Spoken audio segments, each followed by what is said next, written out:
El día de hoy hablaremos acerca de la violencia política en el Perú entre los años 1980 y 1989. Explicaremos dos causas del conflicto armado interno y hablaremos acerca de los testimonios que se presentarán a continuación. Y por último, llegaremos a una conclusión de por qué creemos que ocurrieron hechos tan terribles en nuestro país. En el Perú siempre hubo, tanto en los planteamientos políticos de izquierda como en los de derecha, una lógica de confrontación. Ambos discursos proclamaban la violencia o eran excluyentes, y esa intolerancia y mala convivencia en la política fue producto de la falta de cultura y tradición democrática en el Perú, ya que en los 50 años previos al conflicto armado solo vivimos 14 años de gobiernos democráticos.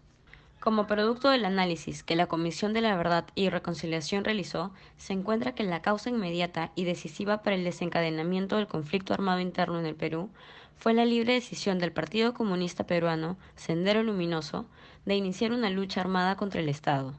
Para concretar sus planes, Sendero utilizó principalmente el espacio educativo, pues el abandono de la educación dio cabida para que impongan su ideología como verdad absoluta. Sin embargo, el PCP Sendero Luminoso resultó estratégicamente derrotado por la respuesta militar y policial, pero fundamentalmente porque nunca pudo ganar el apoyo de sectores importantes del peruanos, menos aún de los más pobres y rurales, que terminaron enfrentándosele organizados como comités de autodefensa.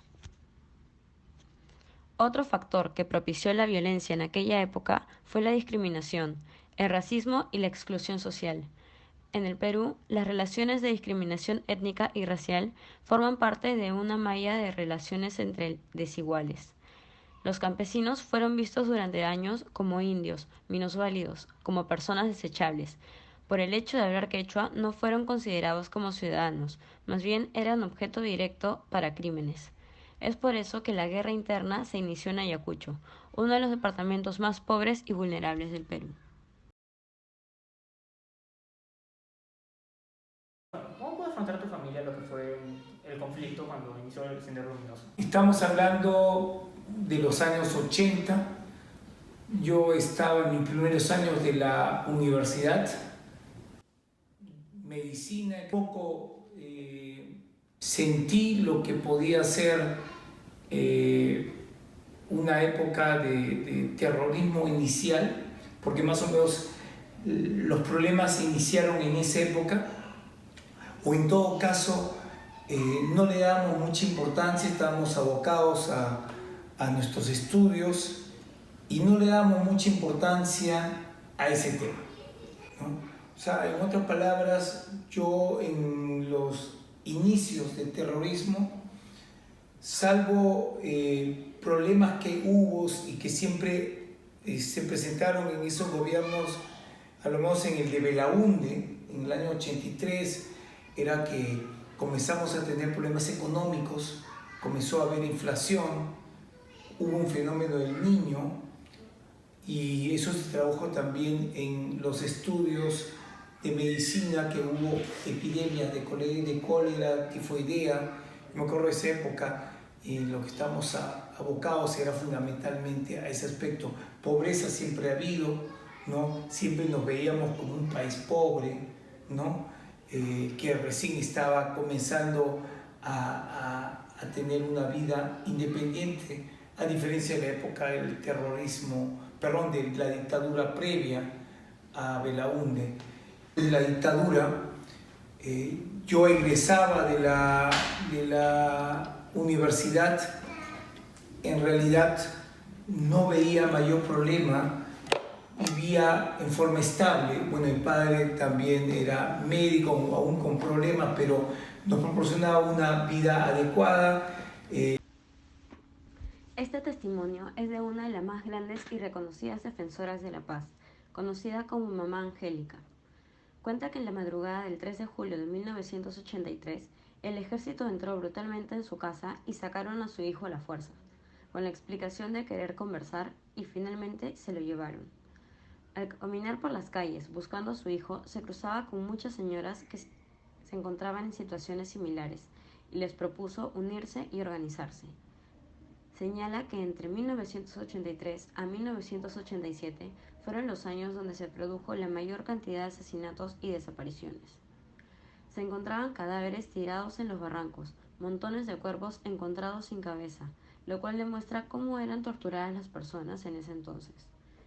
Así que a partir de esto, la señora Angélica formó la asociación ANFASEP, Asociación Nacional de Familiares de Secuestrados, Detenidos y Desaparecidos en el Perú, con la esperanza de que en algún momento pueda encontrar a su hijo. Sin embargo, hasta el día de hoy no sabe nada de él. Comenta que fueron más de 7.800 desaparecidos, el cual es un número considerable, y es por eso que viajó a otros países denunciando la situación, y a través de cartas que le mandaron al presidente, las circunstancias se lograron calmar un poco. Intentó muchas veces hacer justicia desde provincia, y al no conseguir respuesta, propuso viajar a la capital, donde al llegar organizaron marchas para hacerse notar. Sin embargo, nunca consiguió la justicia que tanto anhelaban.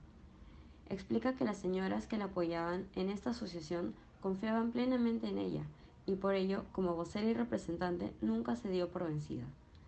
No lo hacía con fines económicos, como muchas autoridades pensaban.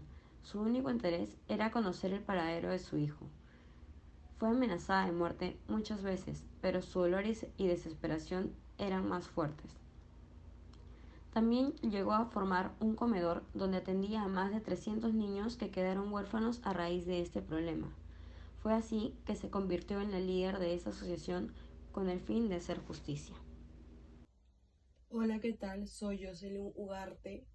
Hoy entrevistaré al señor Agustín sobre cómo vivió en la época del terrorismo y cuál ha sido su impacto en aquel tiempo y cómo ha sido la política en el Perú.